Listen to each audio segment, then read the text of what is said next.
まずはわしの新たな権勢の要である江戸から始める。築き上げるわ。In the captivating finale of Shogun, we reach the conclusion of an intense and strategic battle for power in feudal Japan. The final episode neatly ties up the intricate lives of its main characters, especially focusing on Yoshi Toranaga's ambition to become shogun. Let's dive deep into how the series wraps up these epic stories and whether Toranaga achieves his ultimate goal.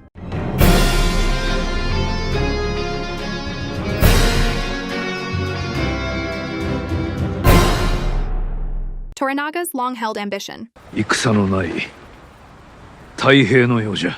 これは我ら皆で成し遂げたのじゃ。 Throughout Shogun, Lord Toranaga is portrayed not just as a leader, but as a master strategist. His ultimate goal has always been to stabilize and unify Japan under his rule, eliminating constant war and strife. It's revealed quite dramatically that becoming shogun was his plan from the start. This revelation comes out during a crucial conversation with Yabushige, a minor character who plays a pivotal role by understanding Toranaga's ambitions right before he commits seppuku, a form of ritual suicide. Strategic victory over Ishido.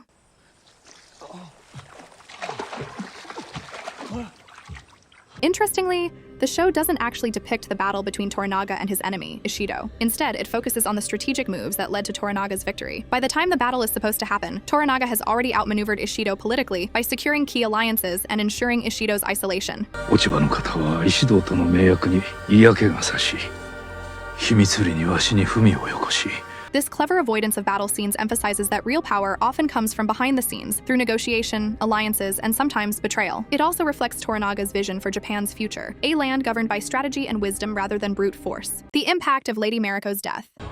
Mariko-sama!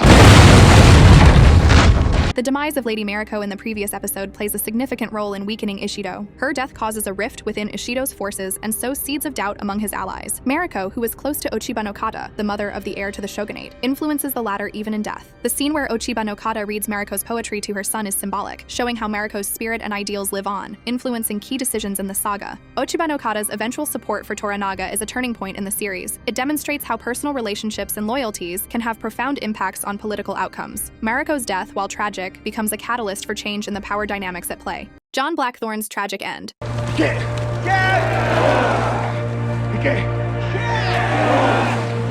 John Blackthorne, the English navigator who dreams of returning home, finds his fate taking a dramatic turn. Toranaga, realizing the strategic advantage of keeping Blackthorne in Japan, orchestrates the burning of his ship. 殿が船を燃やしたのでございまするな。やむを得ずの小細工よ。安心を試すためのな。 This act is shown not as a betrayal, but as a calculated move to retain a valuable ally. Blackthorne's survival but inability to return to England adds a layer of complexity to his character. He is trapped in a foreign land, yet becomes an integral part of its future.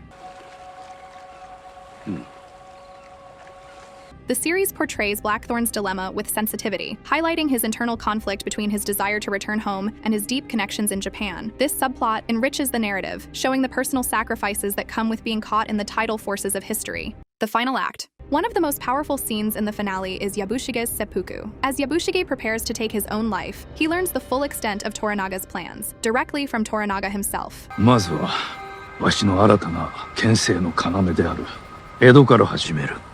築き上げるわ。 This scene is critical as it not only seals Yabushige's fate, but also confirms Toranaga's ruthless ambition and his capability to see his plans through to the end. Toranaga's quiet smile after Yabushige's death is particularly telling. It's a smile of victory, knowing his secrets are safe and his plans are coming to fruition. It's a moment of triumph mixed with the somber reality of the sacrifices that have paved his way to power. Toranaga's ascendancy to shogun.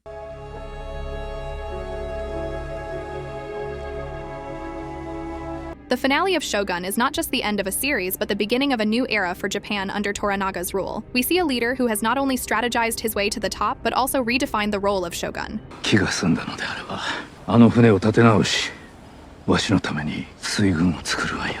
Toranaga's vision of a peaceful, unified Japan seems within reach, and his journey from a cunning lord to a visionary leader is complete. The series ends on a reflective note, contemplating the nature of power and the human elements that intertwine with it. Toranaga's rise to shogun is a story of ambition, strategy, and the complex interplay of human emotions and loyalties. Shogun leaves viewers with a rich understanding of how personal desires and historical forces can shape the destinies of individuals and nations. It's a fitting end to a saga that beautifully blends historical drama with deep, personal storytelling. As the screen fades to black, the audience is left to ponder the future of Japan under Toranaga's rule, a future filled with promise and the inevitable challenges of governance. What did you think about the finale? Do you think Toranaga will lead Japan into the era of peace he envisioned? envisioned, or will power corrupt him? Drop your thoughts and any questions you have in the comments below. And if you enjoyed this breakdown, make sure to hit that subscribe button and ring the bell for notifications on our latest uploads. Don't forget to like this video if you found it insightful. Thank you, and I'll see you in the next one.